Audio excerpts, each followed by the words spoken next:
ఇప్పుడు మీరు చెప్పిన దాన్ని బట్టి అసలు నక్సలైట్లు వాళ్ళ స్వార్థం కోసం చేస్తుంది ఏది లేదు. ప్రతిదీ మళ్ళీ సమాజం కోసం, సో పబ్లిక్ కోసం చేస్తున్నదే ఎక్కువగా కనిపిస్తుంది. అయినప్పటికీ కూడా ఎందుకు వాళ్ళంతల వాళ్ళు శాంతి చర్చలకు మేము సిద్ధం అని ప్రకటన చేస్తున్నప్పటికీ కూడా, ఒక వివరణ ఇస్తున్నప్పటికీ కూడా ఎందుకు గవర్నమెంట్ తలొగ్గట్లేదు, చర్చలకు ఎందుకు సిద్ధపడట్లేదు? ఎస్పెషల్లీ వాళ్ళ బలం చూపించుకోవడానికి అనుకోవచ్చా? నిజానికి కేంద్ర ప్రభుత్వానికి ఒక స్పష్టమైన ఆర్థిక అభివృద్ధి నమూనా ఏమున్నది అంటే పెట్టుబడిదారుల ఆర్థిక అభివృద్ధి నమూనా. దేశాన్ని దోచిపెట్టడం.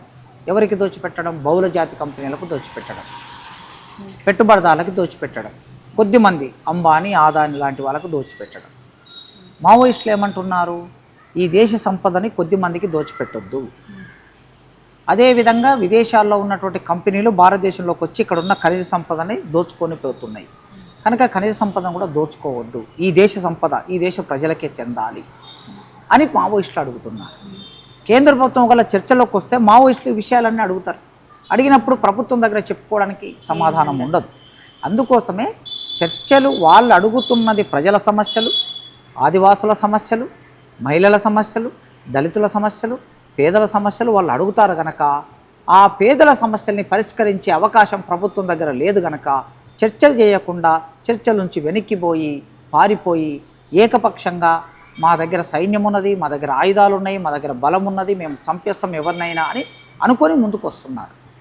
మనుషుల్ని చంపొచ్చు కానీ సిద్ధాంతాన్ని చంపలేరు. మనుషులు చంపొచ్చు, ఆకలిని చంపలేరు. కొందరు వ్యక్తులను లేకుండా చేయవచ్చు కానీ భారతదేశంలో ఉండే కోట్లాది మంది ప్రజల సమస్యల్ని వీళ్ళు పరిష్కారం చేయలేరు. అందుకోసమే మనుషుల్ని చంపడం కన్నా ఆ మనుషులు దేని మీద పోరాడుతున్నారో ఆ సమస్య గురించి ఈ ప్రభుత్వం ఆలోచించడం అనేది ఇప్పుడు చేయాలని కోరుకుంటున్నాం. సో వీళ్ళిద్దరి మధ్యలో సఖ్యత లేకపోవడం కారణంగా స్థానిక ప్రాంతాల్లో నివసించేటువంటి గిరిజనులకు కావచ్చు, అమాయకమైన యువకులకు కావచ్చు చాలా ఇబ్బందులు, భయభ్రాంతులకు గురవుతున్నారు. అసలు వాళ్ళ విషయంలో ఏం చెప్తారు సార్? మావోయిస్టులు గిరిజనులలో భాగమై, ఆదివాసుల్లో భాగమై ఆదివాసుల కోసం పనిచేస్తున్నారు. వాళ్ళు వ్యవసాయం చేయడానికి కావలసిన జ్ఞానాన్ని అందిస్తున్నారు. వాళ్ళు సాంస్కృతిక అభివృద్ధి కావడానికి కావలసిన చదువులు అందిస్తున్నారు.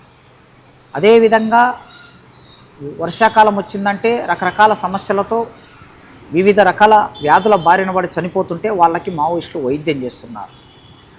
మావోయిస్టులు అక్కడ వాళ్ళకి పోడు భూమిని ఎట్లా సాగు చేసుకోవాలో నేర్పిస్తున్నారు.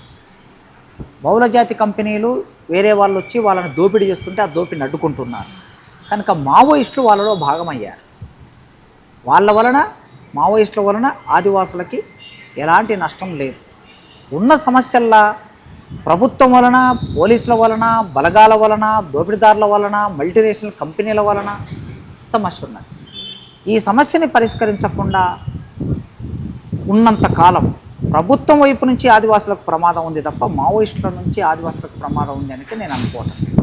అందుకోసమే నిజాయితీగా ఆదివాసుల పట్ల ఏమైనా ప్రేమ ఉంటే ప్రభుత్వానికి వెంటనే తమ నిజాయితీని నిరూపించుకోవాలని, నిజాయితీని ప్రకటించుకోవాలని కోరుతున్నాను. అసలు ఇప్పుడున్నటువంటి కేంద్ర ప్రభుత్వం వ్యవహరిస్తున్నటువంటి తీరుని మీరు ఎట్లా చూస్తారు? ఎందుకంటే రాహుల్ గాంధీ కూడా ఇదివరకు మాట ఇచ్చింది సార్, ప్రభుత్వం మా ప్రభుత్వం హయాంలోకి వచ్చినాక అసలు మావోయిస్టుల ఏరివేతలు అనేది ఉండదు, ఎన్కౌంటర్లు అసలు కనబడవని. కానీ ఈ వరుస ఎన్కౌంటర్లను ఎట్లా చూస్తారు? ఇప్పుడు ప్రభుత్వము ఎన్కౌంటర్లు చేయటం వెనుక వాళ్ళు ఒక లక్ష్యం పెట్టుకున్నారు. ఏమిటంటే భారతదేశంలో ప్రశ్నించే వాళ్ళు ఉండకూడదు. దండకారణ్యంలోకి అక్కడికి బహుళజాతి కంపెనీలు ప్రవేశించాలంటే ఆ బహుళజాతి కంపెనీలు ప్రవేశించకుండా సంపదని కాపాడుతున్న వాళ్ళు ఆదివాసులు, అక్కడ ఉన్నటువంటి మావోయిస్టులు. అందుకోసమే మావోయిస్టులను ఏరివేస్తేనే సంపదను కాపాడుకోగలమని వాళ్ళు అనుకుంటున్నారు.